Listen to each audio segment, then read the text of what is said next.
Yeah. So classically, Bayesian decision theory says you have your belief function, your utility function, you take them, you glue them together, and you take the expectation over that. So you say, what is the maximum expected utility I can achieve? And I think that's fine for decision makers who are risk neutral.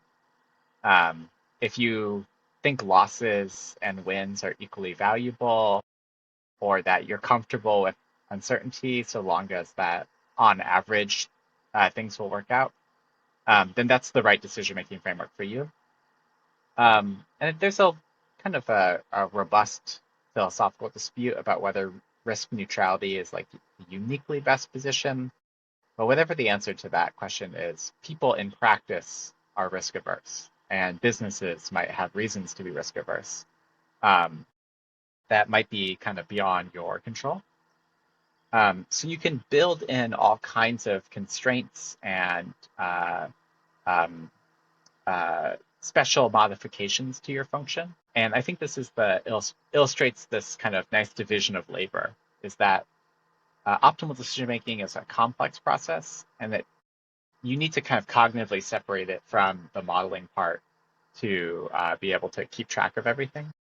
So there's a whole family of different ways of handling risk. If we took a look at what the objective function looks like from the point of view of our uncertainty, you realize that at any given price, there's a wide range of possible sales levels you could achieve. And for those listening, visualize a nice uh, um, uh, inverted convex function that has a big cone of uncertainty around it. Um, you can see that at really small prices, the uncertainty shrinks because you're kind of moving towards that more degenerate case where you know your sales are going to move to infinity. People are going to be buying your product like hotcakes because it's getting closer and closer to being free.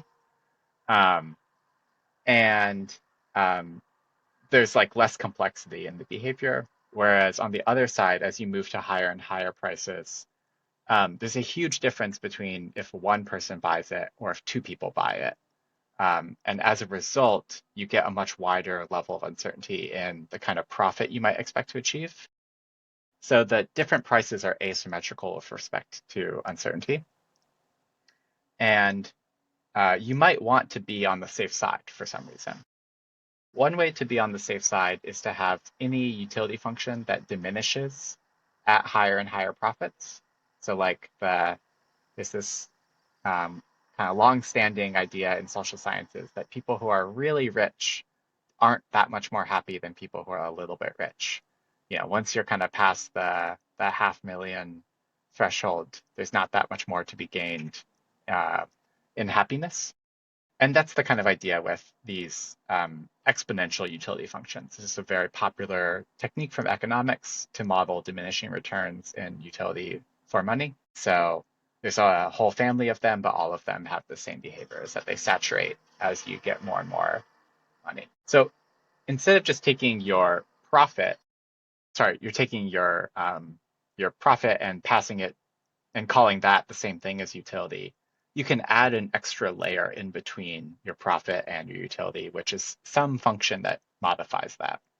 And if you pass in this exponential utility, if you insert that into the computational graph, you can get a different utility function. And it gives you a kind of adjustable parameter for risk aversion. The different functional shapes uh, of the exponential utility correspond to different levels of risk aversion. And you can see that when you have no risk aversion, it still recommends a price of about $4. But as you slowly increase this function, this risk aversion, Hmm. the recommended price drops Yeah. um, because all of this stuff in the tail of the posterior that has really high profits but very high uncertainty, it counts less and less for you. So the function isn't attracted to anything with a big tail. It tends to prioritize small-tailed regions. So yeah, this is one common and powerful approach to representing risk aversion, but we also could explore a couple more if we're feeling in the mood for it.